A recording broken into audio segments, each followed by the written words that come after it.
in the bag, ideas to flow. Steph and Joe on the go, go, go. Sharing what we know from the classroom to the show. It's Steph and Joe on the go. Innovation, education, moving fast with dedication. Come along, let's start the flow. It's Steph and Joe on the go. Good morning, everyone. Good morning, everybody. Hope you're doing good out there. Steph, how you doing? You had a fantastic week. I did have a fantastic week. I was on the go most of the week, but it was good. I like being busy and, just helping educators. I went to a session this week. It wasn't like a conference, but it was like a workshop maybe, and I got to just spend it with educators, and we had just really great discussion on how to use AI in really creative ways to enhance learning rather than like it just being kind of that factor of, are students going to use this to cheat? It was just really exciting. No, and I love the fact that you said the word workshop, right? Because, when it comes to AI, we can't just give a session. You know what I mean? You can't just say, here's 60 minutes of information and, Godspeed. Hope you use it well. I mean, it's got to be a workshop. Like this is AI. This is what it can do. This is what it can't do. Here are some best practices before you even start. And then you can do your, information and then play. Give the teachers time to play and interact and create, right? So I think workshops are a necessity when it comes to truly harnessing the power of AI and giving teachers kind of the full view of what it's capable of, because you're not going to get that in a 45, 50-minute session. Yeah, and what was really cool is this isn't just like me one day. The teachers, it's been like a week-long event. So it started off on Monday, and I didn't lead the Monday part. I just did one day of it. And so that was even really cool to see like how it was being built up within a week and not just like my little time of 3 hours. Now that's great. Was this happening in a particular school district, or was this happening like at a conference or a region? Can you tell me a little bit about, how this was put together and who was putting it on? Yeah, so it was one of my friends. He works at the Spark ESC, so that's where Eric Kurtz is from, if people are trying to get contacts. But basically what happened is there's like this college course, and it kind of sounded like it was grant funded. So basically any teacher from that county could join the cohort. And there were about, I believe, 19 educators who signed up to join. And they got free college credit, which I know for some states that can mean pay raises. That can also just mean like you have to keep your teaching license, right? Like you have to have so many hours. So a lot of them signed up to receive that perk. But then on Monday through Tuesday, Wednesday, I did Wednesday, Thursday, Friday, Matthew was leading it. And he started off the week with just prompting and kind of building that foundation. And then what was really cool is the afternoons were filled with field trips. These educators were going out into the field to see how is AI being used in a hospital? How is it being used in this capacity? And I know, Joe, you did something similar with a workshop where you were, again, it wasn't just a 1 hour event teaching teachers all of the different tools and resources, but you actually were also able to dive into. Yeah, and I asked about yours because, I love this aspect of it, right? I love being able to bring educators together and do multi-day training so that, almost like a cohort of individuals where, now you have a group of people, you can be like, hey, can I get your email? Can we keep this conversation going so that you're not doing this alone, right? I always say education is a collaborative sport. And if you're doing it alone, you're doing it wrong. The more people you can connect with, the more people you can collaborate with and, bounce ideas off, the better we become as educators, as human beings, I would say.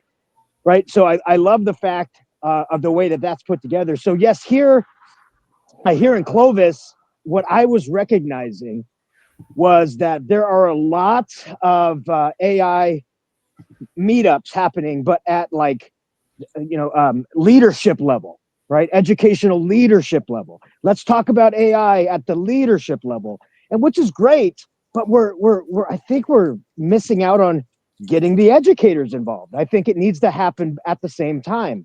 If you want to get leadership involved, awesome, but also get educators involved. I just saw a flyer posted on social media trying to get this group of educational leaders to come together and talk about AI. And it said these are the people we're looking for. And guess who the one guess the one job role that they're looking for that was not listed. Guess which one it was? Oh, I don't know.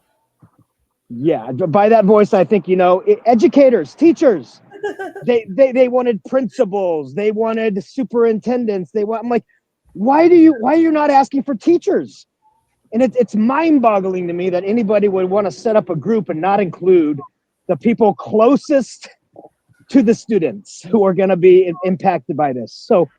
So in Clovis, we said, oh, go ahead. That's interesting because I was just listening to a podcast this morning, and they were talking about all the books that have been written about AI, and none of them have been like written by teachers actually teaching students. Yeah, yes. And I just thought that was really interesting kind of point of view. Like, here's all these people that maybe, they're in touch with education, but they don't have like a classroom every single day. Yeah. And yes, they're experts, but like also we have these educators, like teachers, that they're not writing books, like they don't have all of this, maybe they just don't have time, right? Like they probably just don't even have the time to write a book about how they're using AI in their classroom.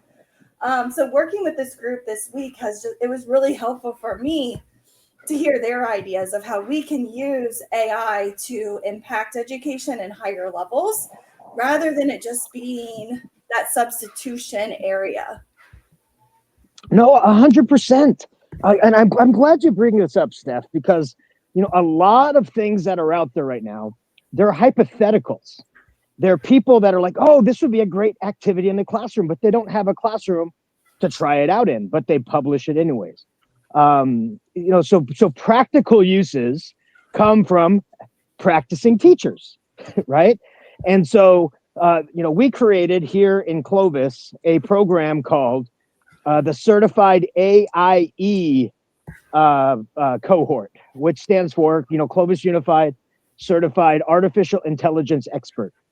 And we brought together 55 educators from across our district, all grade levels, from kindergarten all the way up to 12th grade teachers from all different subject areas: math, science, history, English. The English departments are the hardest to go into when you talk about AI. It's like walking into the lion's den sometimes. But bringing all of these educators together so that we can talk, so that we can look, so we can create together. So we had 12 hours, Steph, 12 hours of PD over the course of 4 days. And we learned the foundations of AI. What is AI? What can it do? What can it not? And then the foundations of prompt engineering, best practices. And we didn't touch any tools until day 4. Day 4. And I tell you, I almost cried a couple of days, and I'll tell you why. I had a teacher come up to me, and she said, "I was only here for the money." She straight up said that to me. She goes, I decided to do this PD because we were getting paid, and I thought it was a great opportunity to get some extra money. And she goes, this is the best experience I've ever had as an educator in 26 years. And that, to me, that is a strong statement. Yeah. Right. I had another teacher tell me she's had 40 years in education. I can't even imagine that. 40 years in education. And she goes, she's retiring next year. And she goes, after this course, I don't want to retire now. Like, I see all the possibilities. She goes, I'm so excited for the future of teaching and learning now that I don't even want to retire. I want to keep going. I'm like, oh, that's such a powerful Powerful statement. But what they mainly said was, we appreciate you were not focusing on any tools. You were focusing on the technique. And that was the mantra of our entire professional development. Yeah. It's not about the tech, it's about the technique. So it was just a phenomenal 4 days. I loved it. There's already been calls for a cohort number 2. So that's going to be starting in September.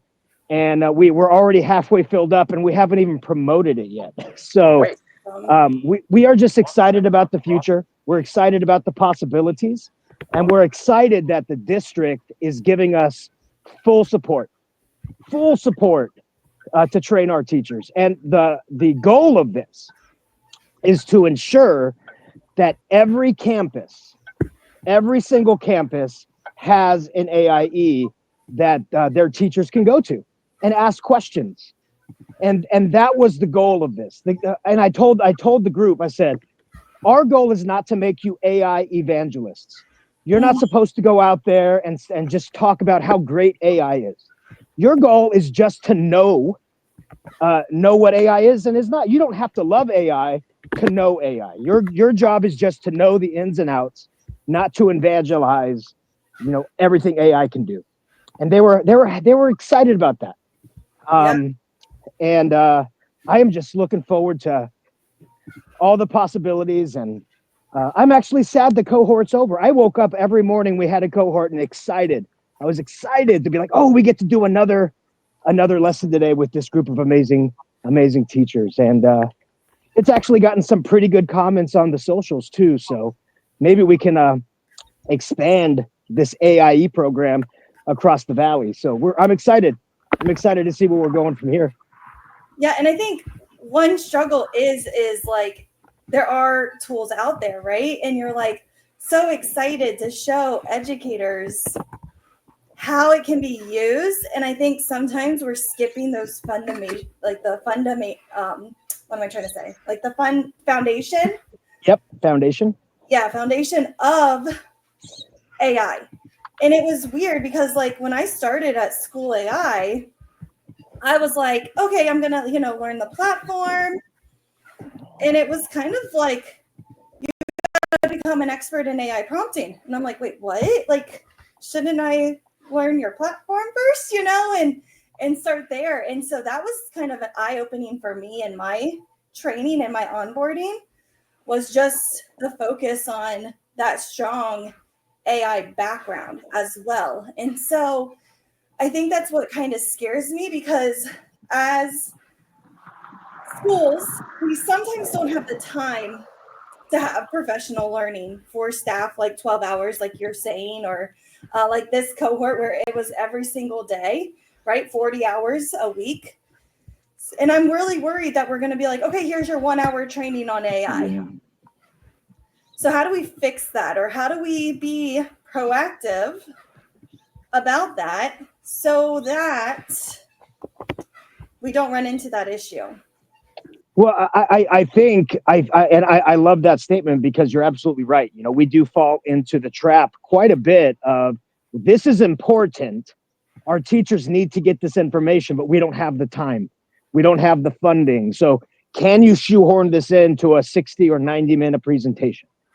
I think people want a quick fix, but with AI, it is transforming the world as we know it. This isn't just a new tool. This is a new way of doing things, of augmenting our learning to try and make our work better, right? Not replacing our critical thinking process, but enhancing our critical thinking process. And it takes time. Mm-hmm. We had 3 hours, Steph, of prompt engineering practice. And the teachers were still like, there's so much to learn. We need more time. Yeah. And I said, yes, you do, because I've been practicing my prompting for over 2 years, and I need more time. And so the whole thing is, this is not a one and done session. This is a complete transformation of what it means to be a teacher, a complete transformation of what it means to be a student. And it's gonna take time, and we have to push our administration to see the need for a district-wide workshop initiative. It cannot just be a one and done kind of situation. So I don't have the answer, but I will say that I sat down with our district leadership and I said, this has to happen. And I pitched the idea. And I was ecstatic when I found out. They're like, yeah, that sounds like a good idea. Let's do it. I'm like, really? You know, Yeah. I was expecting some pushback and they're like, let's do it. And I was like, oh my goodness, I'm super excited. So we just have to keep the ball rolling. And, you know, I would love to see county offices take some initiative too. But, you know, even there, I'm seeing a lot of county offices only put on AI for leadership, no educators. And it's like, oh, we have to get educators involved. You know, you definitely get leaders involved, but you got to get educators involved because they're the ones that are going to end up having to deal with all the issues in the classroom. And if we give them a strong foundation, strong support, strong suggestions on how to deal with this in the classroom, we're going to be so much better for it.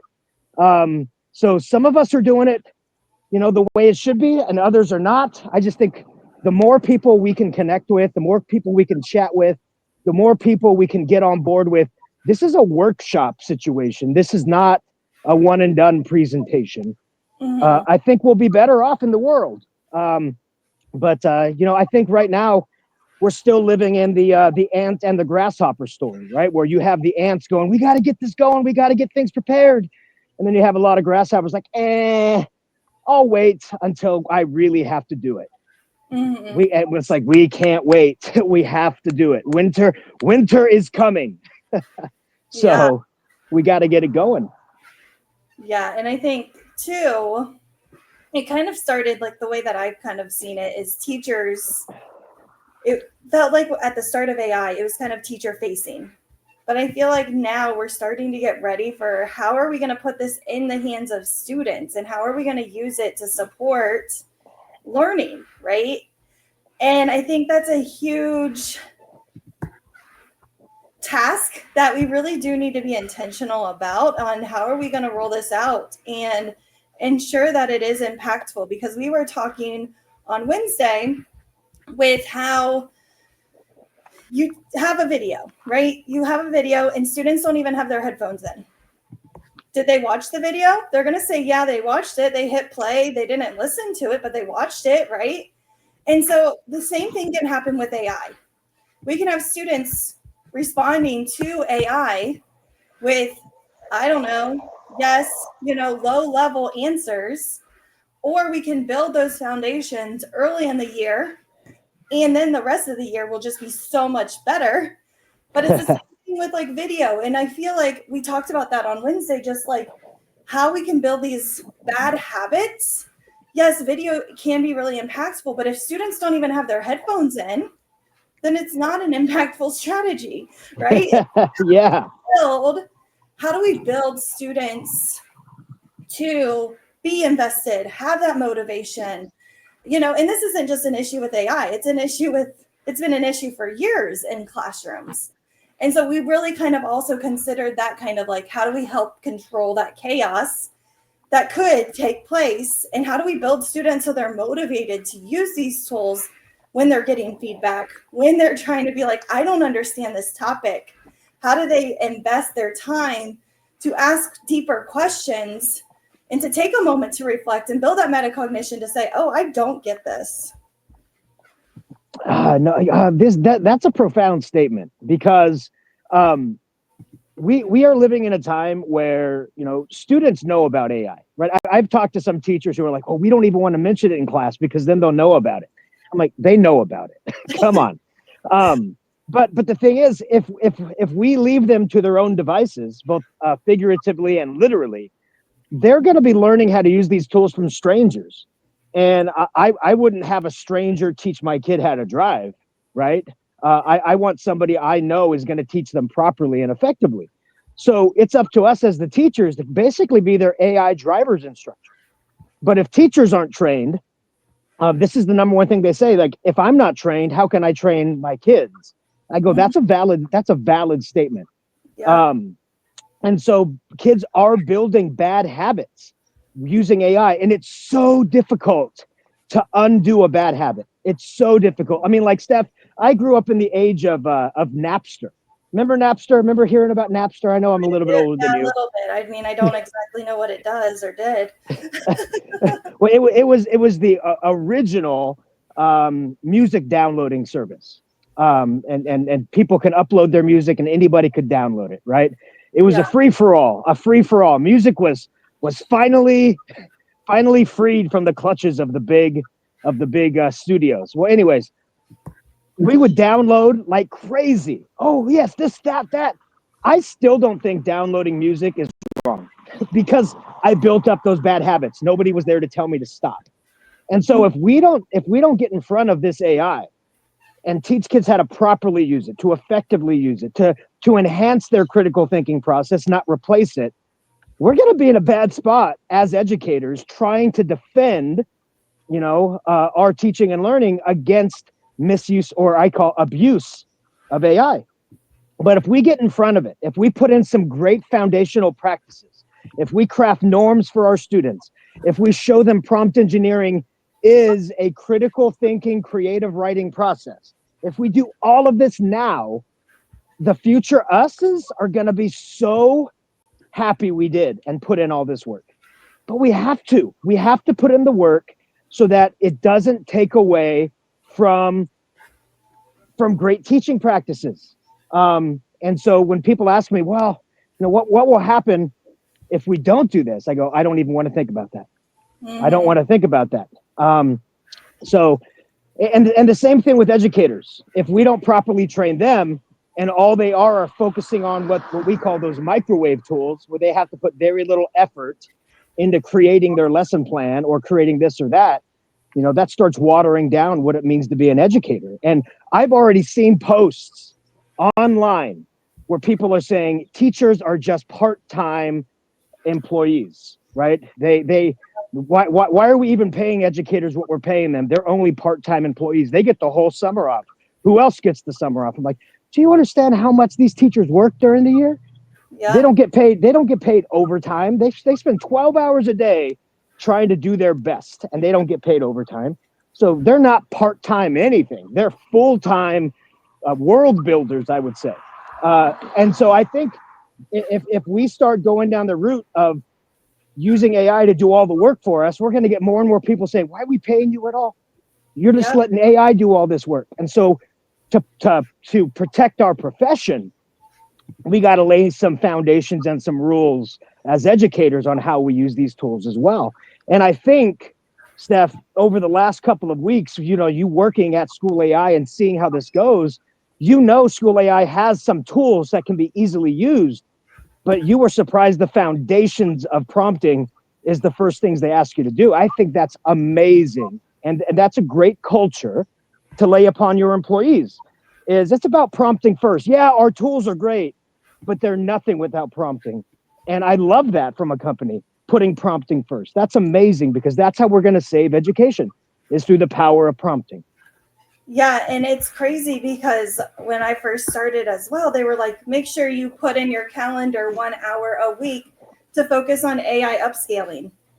I'm like, you want me to spend an hour a week learning about AI? Yeah.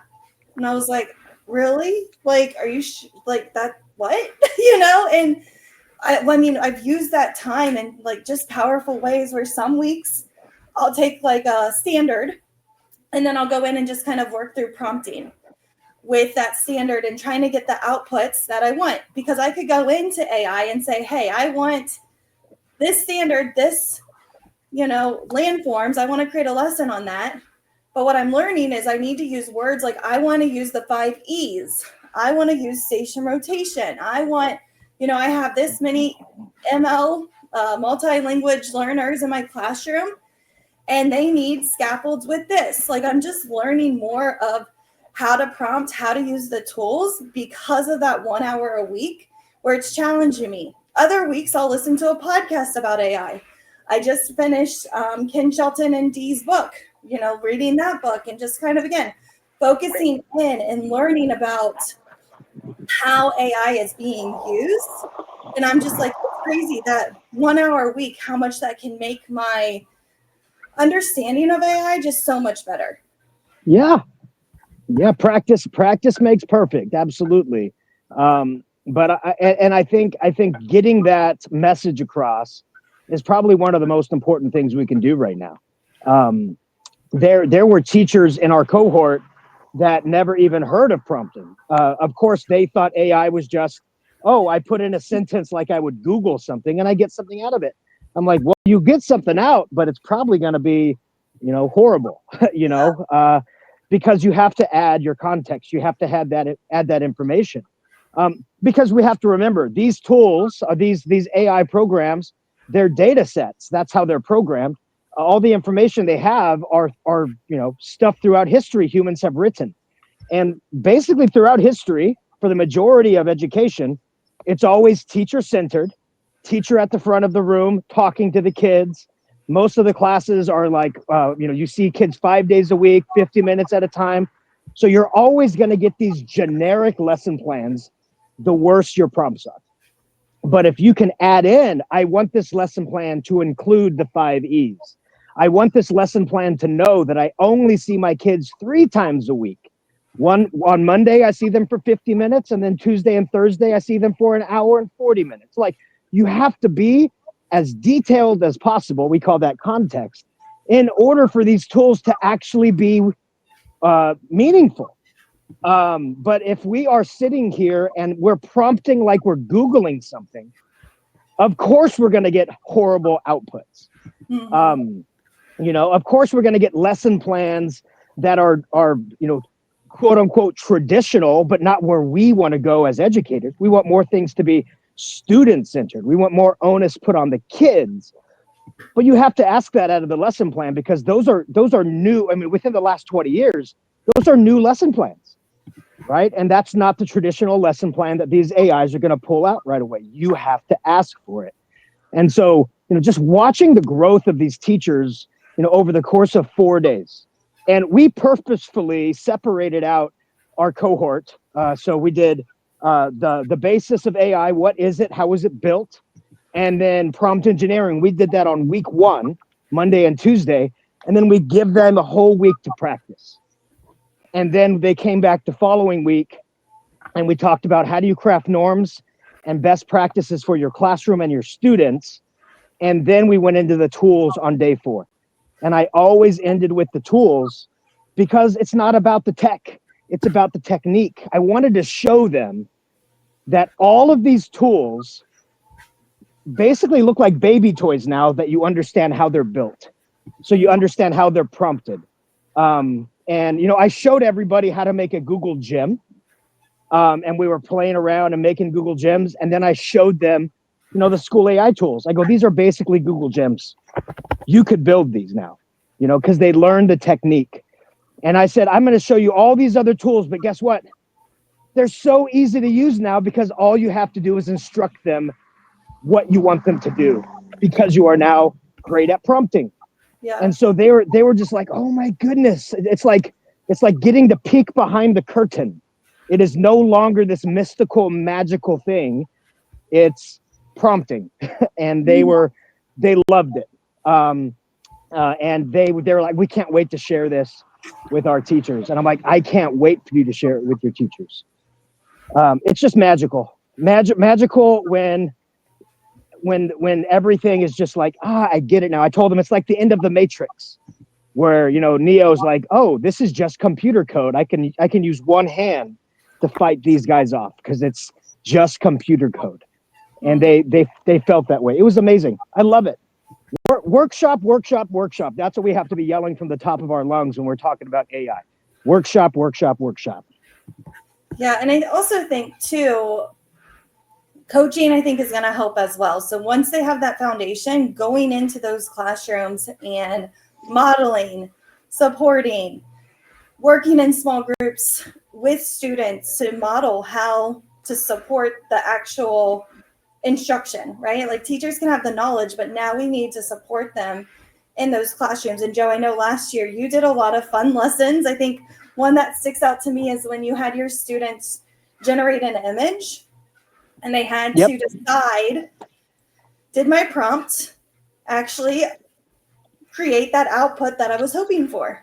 Or do I need to go back and reprompt it, right? So again, going in and modeling those lessons, I think can be really helpful.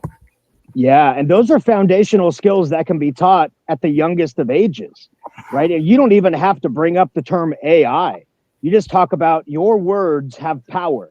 And the more you can describe what you want, the more powerful your words. And so that's all we did is we just created a descriptive sentence, right? Using, adjectives and verbs and then we used AI to bring those images to life. And when they didn't like the image, I said, change your words, add more words, delete some words. Let's see what happens. And so we're editing prompts without them even knowing that's what we're doing. And so the hope is, by the time they get into fourth, fifth, sixth grade, they have a great foundation in understanding, oh, the way I write is how I power these AI tools. And so by the time they get up to high school, they've already been, trained for multiple years on how to prompt.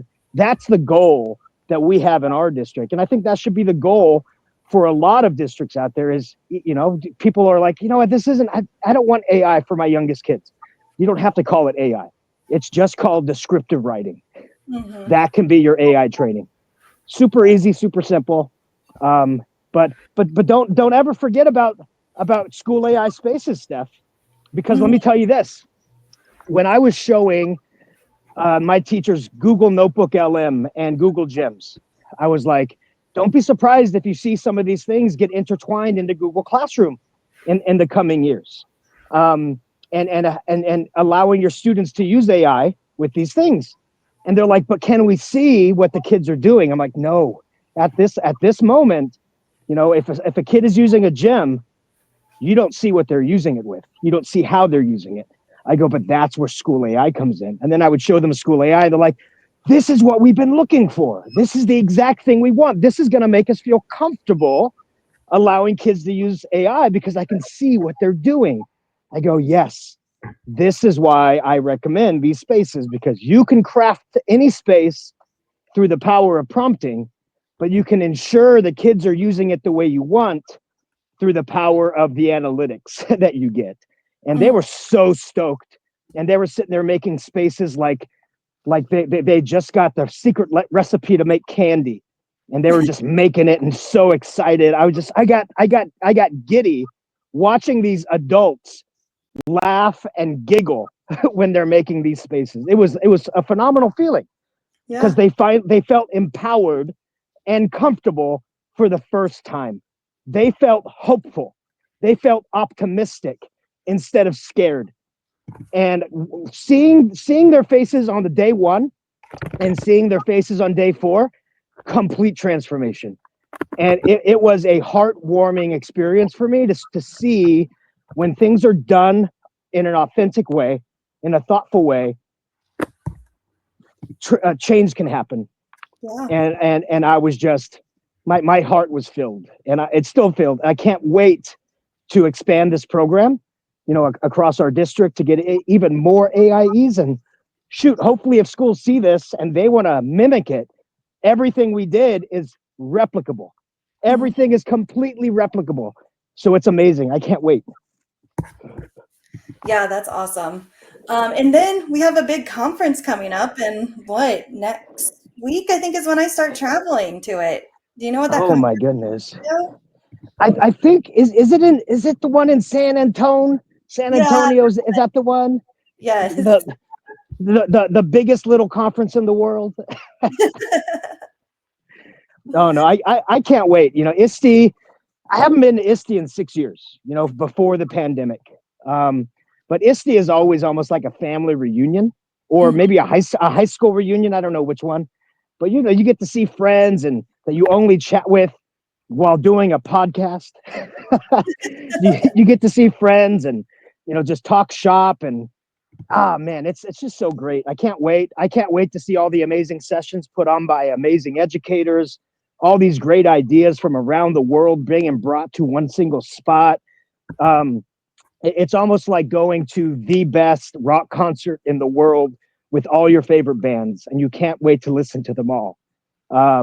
That's what ISTE is to me. I can't wait, Steph, to be able to do like an after conference kind of rundown with you on our next podcast to talk about some of our aha moments, best sessions we've attended, and things like that. So I can't wait for the experience so that we can then bring that experience to our listeners. Yeah, for sure. So if you're going to ISTE, let us know so that way we can look out for you and hopefully connect in real life. I think there's an ice cream social. Are you going to that, Joe? I think I'm going to be coming in that exact day, that Saturday, and they're doing it at night. So nothing's better than getting off an airplane and an Uber than having some ice cream. So I think I'm going to join. Perfect. So yeah, there's that ice cream social. If you're like, Stephanie, what is this? Just let me know and I'll connect you with Kat, who's doing all the back end stuff for that this year. But yeah, we're really excited for ISTE. So again, if you have any ways that you're implementing AI, okay, again, maybe it's not that one and done lesson, or maybe you're like, I'm struggling to get admin buy-in, feel free to reach out to us and we can have that conversation to see if we can support you. So very much so excited about what's coming this school year with AI and all the work that has been done in your district, Joe. So kudos to you. Yeah, thank you. And I couldn't do it without our team. Our team, I always we had this conversation before. I is a lonely word, right? And so when crafting anything, I always say we did this. Our team did this because you never take solitary credit in anything because you're inspired by others. And so I'd have to say this AIE program is only possible because of the great teamwork we have as tech coaches in Columbus Unified. I would do anything for that team, and I know they do anything for me. It's great to have a team that you feel a part of and that you're a family with. Because it took a long time for me to find my way back to this. So I love it. Fantastic. Awesome. Okay, well, thanks everyone for joining us. And again, let us know if you're heading to ISTE and any AI workshop ideas that you have or any ideas at all. We'd love to hear them. We'd love to hear them. Thanks, everyone.